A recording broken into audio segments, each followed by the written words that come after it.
Hey, it's Eric G. Around the House is sponsored by Baldwin Hardware. For 75 years, Baldwin Hardware has been known for its first-class quality and craftsmanship in door and cabinetry hardware. As an alumnus of the Baldwin Hardware Design Council, I can say I have seen the details and quality from design to the finished product. If you're looking for a new style and old-world craftsmanship, I can tell you there is only one Baldwin Hardware. Check out what would look great in your home at baldwinhardware.com. Get you on the radio, yeah, you gotta Get on the radio. Welcome back to Around the House with Eric G. This is hour number 2 if you're listening to the podcast. Wait, you missed hour number 1? Don't worry. Check back in a little bit on Around the House with Eric G on Facebook, and we will have hour number 1 up. We had a ton of great calls. We've been talking plumbing today. However, we had calls all over the board in hour number 1. So stay tuned. That'll be up a little bit later if you missed it. So don't worry about that. Now, we want you to join in the conversation. Numbers here in the studio are 503-417-9595. That's 503-417-9595. Now, we've been talking plumbing, but as we know, with this show, people call in with any kind of a question. So a couple things. I want you to join us on Facebook as well. Around the House with Eric G. So how do you find us? Just type in at ATHKXL and then hit the like button, which will automatically click the follow button, and you'll see the stuff go all week long. We're trying to add a bunch more people on there, so we would love for you to join us on that. We've got Sandi with TNF Plumbing here in the studio. Welcome back. Well, thank you. It has been an absolute pleasure today, and I will go on Facebook first thing Monday morning. Right on. Do it, and I'll do the same thing for you as well. Okay. We'll be friends. Absolutely. Hey, we've got Susan calling back in here, who was, if you're just joining us, was from our previous hour. What was your second question there, Susan? The second question is regarding licensure of the plumbers that are allowed to be at your house unsupervised.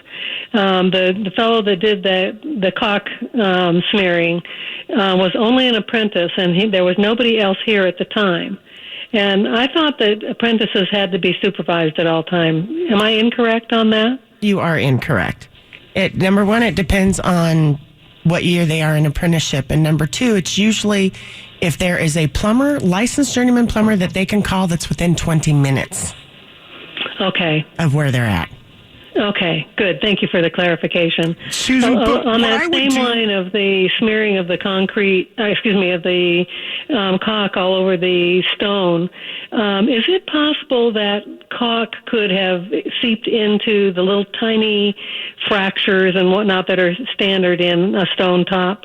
It could have. I mean, usually stone tops, when they go in new, are going to be sealed. So if that was kind of properly installed in there, usually a company's going to seal that first. So it's just going to be kind of on the surface of that. But I'll be honest, if I was you, I would call, if you still have a decent relationship with that plumber, I would get them out there to re-inspect your system. Now, here's the thing, and Sandi and I were talking about this during the break. I would get them out to take a look at it. And I'll be honest, if you have a problem in there that is just normal maintenance, this is your hair and products and everything that's backed up in there, they're probably going to charge you for that service call for that. But if it's caulking that's down in there that is stopping this up and catching that, then that's something they should probably take care of. That would be their responsibility. Well, actually the stoppage isn't really down the line. It's all brand new piping underneath there.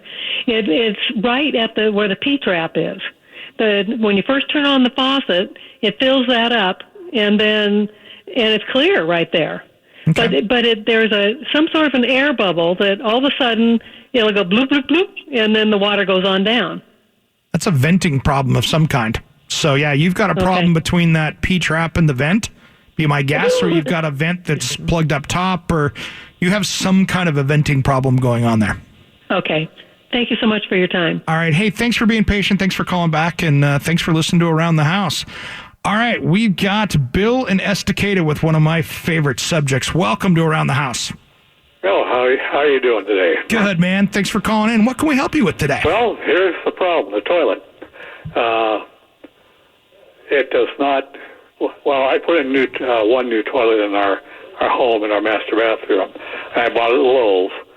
And the reason I got it was so it's a little higher. But it does not flush like it should. it will not do it. Sure. Here's the thing. I have my favorite brands of toilets, and I'm sure Sandy has too. My favorite's Toto. Mine too. Yep. I don't go into the home centers to buy toilets, and not to bash those guys, but I would get a hold of, here in Estacada, I would get a hold of George Moreland. They've got a whole bunch on the shelf, and that's what I would put in. And if you've got a flushing problem, it's probably something downhill with one of those because they work really, really well. And I put toilets in the category of like dishwashers. You get what you pay for with those. Absolutely. Right. Okay. Well, that answers my question. I was wondering if George Moreland will have it. I'll just go over there then.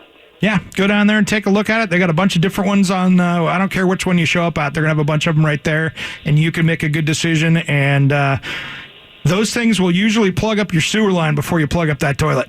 Absolutely. Yeah, well, we're on septic, so.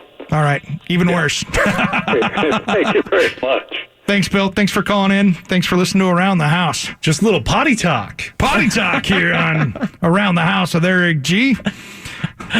This is going to be our new hour number 2. Potty talk. It's always potty talk where I work. Yeah, So. Yeah. The one thing here, it always runs downhill. Well, we got another caller coming in here. Oh, welcome to Potty Talk. Thanks, Dorothy in Beaverton. What can we help you with today? I have some sounds after I flush my commode, and I was wondering if that's a big thing. It flushes, and then you hear the flushing sound, and then a second or two later, you have that like running water or flushing again, but it doesn't flush the second time. It's just the sound. Sounds like a flapper problem to me. What do you think? Could be a flapper problem. If that doesn't take care of it, I would run a snake down that. I would pull the toilet and run a snake down that line because there could be something in there that's acting like a check valve. Yeah. Right? So it'll let some stuff go and then it pops up and it flushes fine. I mean, there's no problem with the flushing. It's just the after sound that never happened before. that's why I think it's further down the line. Yeah, so It it'll take that water and put it in the pipe, but you still have a problem in the pipe where it's pushing it back, so you're getting the sound, but it's still flushing okay. But that's gonna, if you have that, it's gonna grow into a bigger problem. I promise. It will. It could indicate a belly in the line. It could be stuck in one of the bends out heading out towards the sewer. It's just something that happens, and you can have a professional come out, run the snake all the way out to the main line, and hopefully whatever that is, they should be able to even feel it go through if that's the problem. Okay. So I do need some professional help then. Good chance. I mean, you could spend $5 and swap the flapper out, but it sounds like you could be something down the line on that where you just got a partial plug that's anywhere in the line there that could be just backing it up for a minute, but then when the head pressure of that is pushing it back through. Okay, thank you. All right, Dorothy, thanks for calling. Bye. Thanks for listening to Around the House. When we come back, we'll be taking all your calls at 503-417-9595 just as soon as Around the House returns. Welcome back to Around the House with Eric G. This is where we talk home improvement. And I want to get your call today at 503-417-9595. 503-417-9595. And by the way, this segment is brought to you by Western Construction Systems. Whether it's foundation repair, earthquake retrofitting, basement waterproofing, or even drainage systems, westernconstructionsystem.com. The integrity of your foundation is their specialty guaranteed, and that is CCB number 94222. We've been getting all your calls here. We've been having a ton of fun talking plumbing here with Sandy from DNF Plumbing. We got a call here from Kip in Battleground. Let's jump out to that one. Welcome to Around the House. Howdy. Howdy. What can we help you with today?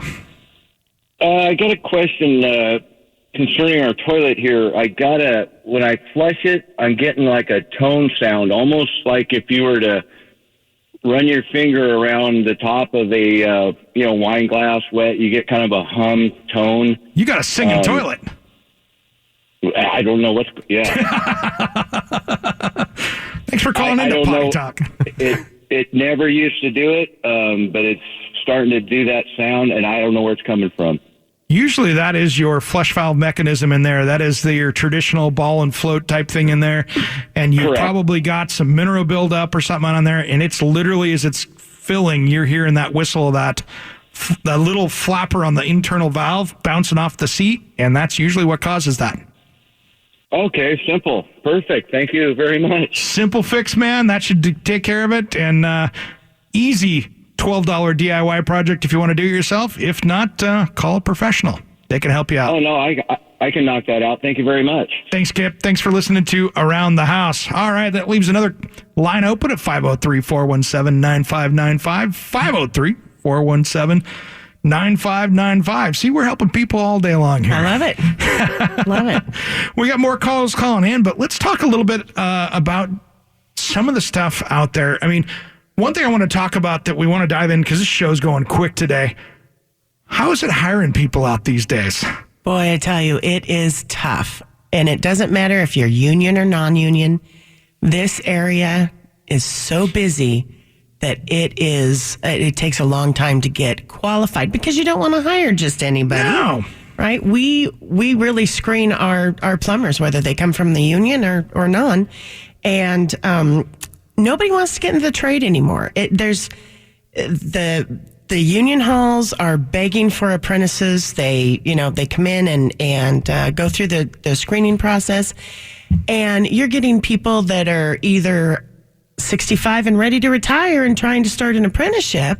And that's tough. And nothing. I know plenty of great shape 65-year-olds, but to start out digging ditches for a plumber, that's not fun. As labor, yeah, that is not fun. Not fun. Not fun at all. But it's a great trade. The building trades are exceptional, and right now they've been booming for a while now. I saw a statistic that I was shocked about, that in the trades out there that I would call, that are working out just plumbing, electrical, whatever out there, there's a lot of kids in the programs now.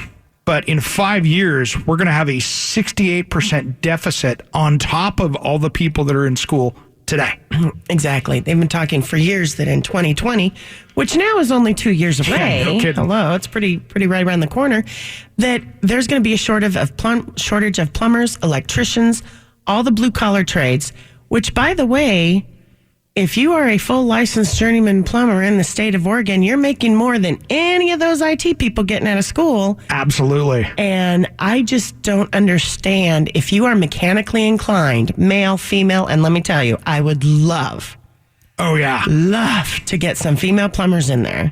If you're female in the trades and you want to jump into that, I can find you 10 people that want to hire you today. I would hire 10 today. Yeah, exactly. Absolutely. Yeah. And if you are mechanically inclined, there is no reason not to get into the trades. Absolutely. The benefits are incredible. Oh, yeah. You're making more than nurses here in the state. Oh, yeah. And you're not going to have all this $120,000 of college education that you got to pay back that could drag you out 25 years if you've got the extended time on that loan. So absolutely right. You're starting out, and instead of paying the college loans, you're now buying a house. Exactly. So, hey, let's run out here to Jason in Battleground. Welcome to Around the House. Hey guys, thank you very much. I've got a question regarding a well pump that I have. Okay. The pump speeds up the hill to my house because pressure drops too low. So there's the cistern pump feeds a tank, a well tank, that boosts pressure to 60 pounds in my house. Lately, I've been having problems. I'll turn on the irrigation outside to water the lawn, and I pretty much crash the system every time. Now, I've reduced the amount of time I spend on each station watering, and I'm still having the problem. I've checked the nitrogen bladder in the tank. Seems good. I'm not getting any water out of it when I bleed it, and I still am having a problem with pressure. Is there any insight? You could have a couple problems there. You could have a volume problem of pulling water out of the ground into that. You could have a pump that's not performing correctly. And this is something new. You've been running these sprinklers. You haven't changed anything in the system recently, huh?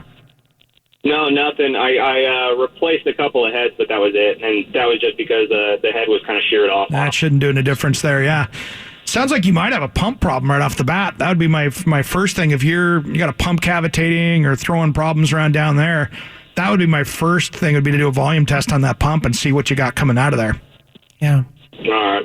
and then that's the way I'll go. Thank you very much for your time. All right, good luck out there. Thanks for calling into Around the House. That leaves another line open at 503-417-9595, 503-417-9595. Yeah, I've had wells, as you can tell. I've dealt with this myself. Wells can be tricky. They can be. I mean, you can have a lot of different problems going on there, and Absolutely. you guys deal with that all the time with that. But it's we do. Wells are a rough one, and you can have something that changes the water table or anything else, and all of a sudden you got a pump sucking air, or anything can happen. And it's a process of elimination. Yeah. To try and figure it out sometimes. So it takes a little bit longer. Yep. I know people get upset about that, but it is a process of elimination, and you want to make sure you get the right fix. That's why it's like, all right, for me, it's always jump back and hit the pump first and make sure that you got the right amount of water coming out. And right. I mean, it could be that he's running sprinklers for so long and he's putting enough volume out there that he's running out of available water. And now it's cutting it down and not, it's just hard to say, but you're not going to know until you literally sit there and do some tests on it and try to figure it out. Yeah. Really no easy answer there then. No, I mean, it might be, but it's, you test it as the first thing that usually fails is that bladder. Those usually go kind of like water heaters once those things fail, but it sounded like he already tested his. That's what I said, yeah.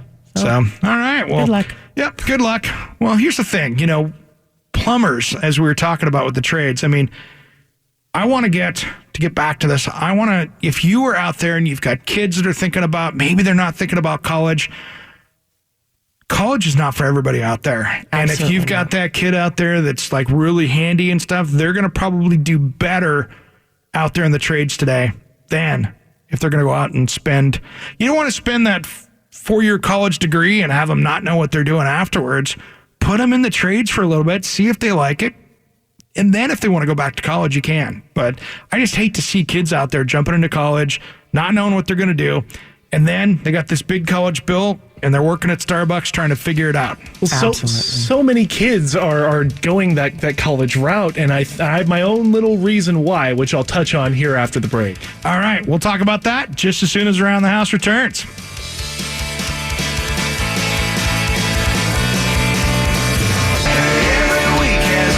Every week has its weekend, and we're smack dab in the middle of it here at Around the House with Eric G. I want to take calls here for this last segment, and I want you to call in here because guess what happens? Next week, we're going to have a no-caller show, so I want you to get your calls in today. So next week, we're not leaving you hanging. But I want you to join us on Facebook as well because we'll be there all week long this week and next week as well. That's Around the House with Eric G. Make sure you like and follow us there. By the way, this segment Around the House is brought to you by Adair Homes, building quality, affordable custom homes throughout the Pacific Northwest for nearly 50 years. AdairHomes.com, and that's CCB number 593. Let's run out here to Ann in Salem, who's been patiently waiting through the break. Welcome to Around the House. Hi, thanks for having me on.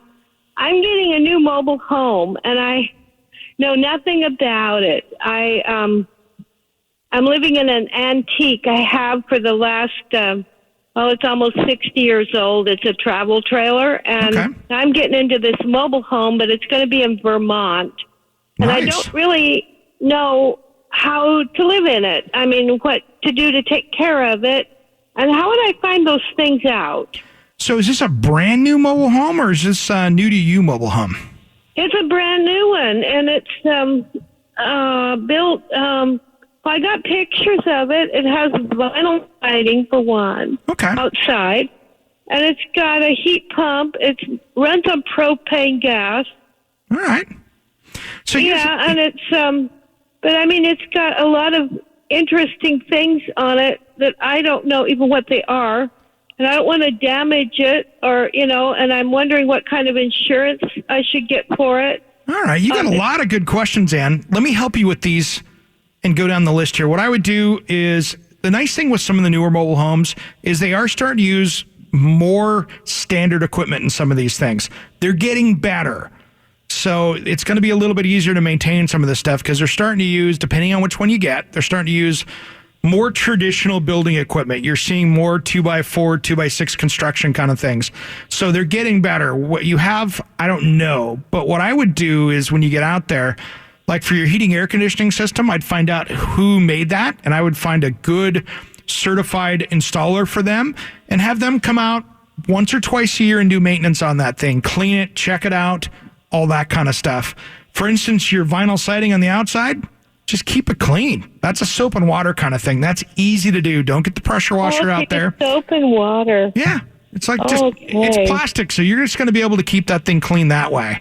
But, I figured I'd like that. Yeah, so what I would do is follow our Facebook page because we put all these maintenance things up there, and then we have as well as a group called Around the House Nation. This is our big project kind of closed Facebook group. So if you jump on there with your computer, you can jump up and go, hey, how do I maintain this? And we've got tons of experts that pile in on that, and we can walk you through as those things come up. Okay, so it's Around the House Nation. Yes. So go over to my Facebook page. Yeah, no, actually go into Facebook and go to Around the House with Eric G. Like and follow that. We'll post up the Around the House Nation chat group on there again, and then you'll be able to find that real easy, and then you can post up any of your questions as they come up, and we can help you from Vermont right here. Oh, cool. So I go on Facebook, Around the House with Eric G. What was the other thing? Once you go on there, just look at our posts. We'll have up there the Around the House Nation for you, and then we'll get you all taken care of from there on out. Okay, thank you so much. All right, good luck with your move, and thanks for listening to Around the House. Fun caller. That was great. Yeah, a lot of fun. Good information. Yeah, well, it's scary when you're moving like that, I'm sure, cross country like that. And mobile homes are interesting. There are some mobile home companies build things certain ways. It's kind of... there's rules, but there's not rules on that stuff. Absolutely. And they use a lot of the CPVC. Oh. I just, my heart sinks when I hear those 4 letters. Me too. Oh, especially in Vermont, where it's cold all the time. Yeah. Yeah. Oh, I have a CPVC house. We've talked about this. You've heard me talk about it. You've seen my geyser photos that have been on my Around the House with Eric G picture when I have to go down and repair it. I hate CPVC. And it's not your friend. It's not, and it's the bad plastic. Let's talk real quick. We don't have any calls right now, so this is good. I want to talk about the new PAX. It's great. It is fantastic. It is quick to work with. It's comparable to copper as far as price goes. Mm-hmm. It's going to save a little money on the labor because it's faster to install because you don't have to solder and braze and dry it out. It is a little particular. Let's talk about that for a minute because everybody thinks it's bulletproof. It is in many situations, but there's weaknesses. It's got its kryptonite. It does. Sunlight, huge kryptonite. UV rays, fluorescent lights. Those have UV rays, people, and if you're not careful, you're sitting there. So if you walk in your basement and you've got your fluorescent lights around there and you look up and go, oh, look at that beautiful CPVC pipe, you're still baking it. You're still it's not baking meant it. for that. So PEX. Yeah, absolutely. The PEX pipe. You got a problem with that. You got a problem. Galvanized, insulate it. Yeah, just insulate it. You're good. That's the key right covered. there. Insulate it and you'll be fine. Yep. So that was the problem with the CPVC is that it sat outside on the job site. It sat outside and started to get UV baked. Maybe the plumbing wholesaler was keeping it out in a rack outside and it didn't take it. And the more that it was dropped, the more that it banged around, the more it degrades. Absolutely. Sometimes you will touch it and it just disintegrates in your hand. I'll tell a story. I was over at my buddy Wes's house. We were putting in some flooring in his bathroom, a little powder room. We're sitting in there. I take the toilet out. I take the pedestal sink out. I'm carrying the pedestal sink into the living room, and I hear the angle stop go, boosh. I was 15 feet away from this thing, from carefully shutting it off. It's a lot of water. And it broke off. Well, then you know what happens when you have CPVC there? Then I have to go out and try to get that stupid CPVC valve to shut off, which almost wants to do the same thing. Absolutely. And I got that thing 3/4 of the way off and finally had to go out to the meter and shut it off there because I couldn't get the valve shut off. Well, it's dumping tons of gallons of water a minute out there, and you got a big problem. Hey, let's run out here to Salem real quick before we go out to break. Welcome to Around the House. Hi, I'm putting a modular home where they bulldozed an older home before. Okay. And I'm wondering about what size PEX hose they usually use for a supply line to a home from the meter. Depending on the size of meter you got out there. Usually that's going to be at least 3/4 is what my experience is. But again, it's depending on your meter size, what you're going on out there. They told me there's some kind of equation that's how many faucets you're using plus the pressure that the city uses. So would average be about 1 inch should be strong enough, or? It's not really strong enough. It's the volume that you're trying to put in through that. So, again, it's depending on the meter. If you have a very small meter, you're only going to need so big a pipe. But I would check with your local building code to see what they're going to require on that, just to make sure and find out, because you're going to be able to look at that meter size and do it. You're probably going to be 3/4 to an inch. Mobile home, I doubt you're going to need an inch, but usually it's that 3/4 pipe that goes in there. Sounds good. Thanks a lot. All right. Thanks for calling in to Around the House. All right. We've got, I'm going to run out here super quick. We got less than a minute left. Welcome, Bob, to Around the House. Hi. Yeah, I got some information for the guy with the pole barn electricity deal. Great. Yeah, I've got the same deal, but I'm over here in Clark County, Washington, built my pole barn 38 years ago in 1980. Mm-hmm. And they told me, Clark Public Utilities told me, if they put a separate meter and on my shop, I'll have to pay commercial rates. So we moved the meter from the house out to their pole and put a canister in the ground and fed both from there. So I'm just paying residential rates. It's a much better way to go. I don't know what PG is like, but out here, that's the way to go. Bob, that's a great comment and a great suggestion. Thanks for calling in. All right, when we come back, we're going to wrap the show up with Sandi, DNF Plumbing, just as soon as Around the House returns.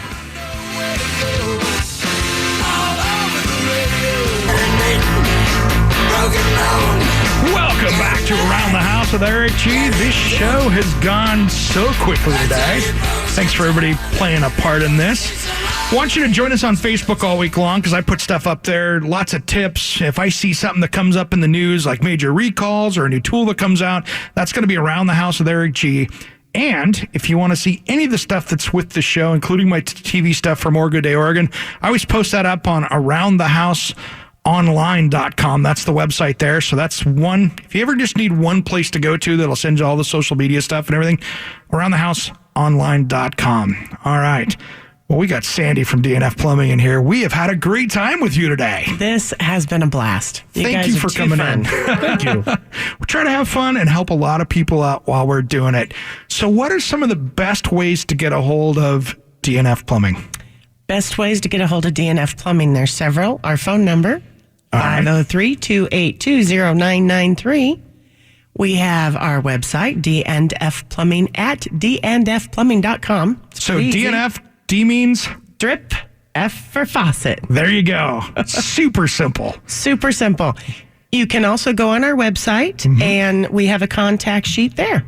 Nice. See, that's easy. The website's easy because you can have that problem at whenever and jump online and submit a form, and you're there. 1 o'clock in the morning. I get there early. I'll call you by 5 a.m. if you want me to. Nice. So no matter what, people out there, make sure you know how to turn your water off in your house, and then they can come in and take care of the rest. Absolutely. Hey, I want to remind everybody out there, too, just a little public service announcement. Make sure with all the smoke we've had, go in there and change out those furnace filters. We had a call earlier that was noticing the black around the vents. Make sure you put a good one in, change it, and then make sure as we still kind of work through the smoke, you should be changing those filters probably twice as fast as you normally do because they're getting plugged up quickly. I saw some pictures of somebody that had just had it in there with weeks. I mean, it had just been in a couple of weeks and it was already black and filled up with stuff. So make sure you change those things out there because that's going to keep you healthy. And with the furnaces starting to turn on to heat pretty soon, I mean, it was low 40s today at my house. Fall is starting to creep in. We're going to still have some warm days. Summer ain't all the way over, but be careful out there. Getting chilly. So what are some of the tips that you've got, Sandi, for people out there that are creating bigger problems than what they do for DIYers? I mean, you get all of those people that are making DIY mistakes. What are some of the ones that you see that are your favorite here in just the next couple minutes? We do get those. The biggest problem I see is people turning to the internet, which is fine, but not looking under Oregon for specifics because our codes are the most stringent. Yep. And you really, if you're going to do something, you got to remember, this is your health and welfare of your family. Amen. Right? So you don't want to cross any lines. You don't want to put something in that's going to flood sewage through your crawl space. And I have seen sewage so deep in a crawl space that it is seeping up through the floors. I have too. My other favorite one is I get off Pinterest or Houzz or all these things that you can't do legally in Oregon. I see the chandelier over the beautiful freestanding tub. Aye. And you can't do that. It's kind of an electrical problem if you can reach it's like taking your hairdryer to the bathtub with you. You see that in the movies. You don't want to do that when you fall in the tub and grab the chandelier. Bad things happen. But if you have any questions, before you actually tear into it, call somebody. Call us. We'll give you advice by free over the phone. We don't charge you to call us. We'll give you as much advice as you want. Yeah. And if that doesn't work, then call us and we'll come out and take care of it for you. There you go. We will explain it to you. One thing about us is we like to educate our customers, our clients. Yeah. Because if you don't know, you can't do it the right way. True. And I tell you what, one bad decision on a DIY project in plumbing can lead to tens of thousands of dollars of damage down the road. Absolutely. That's crazy.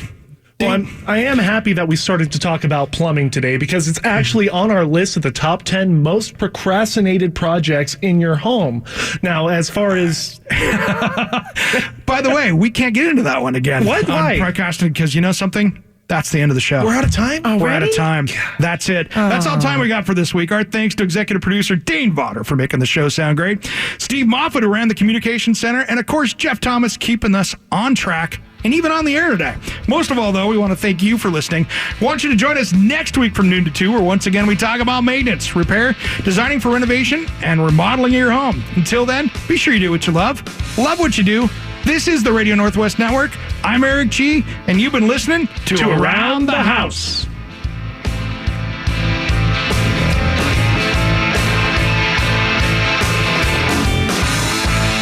We have some exciting news about the Around the House podcast. Do you want to be an Around the House insider?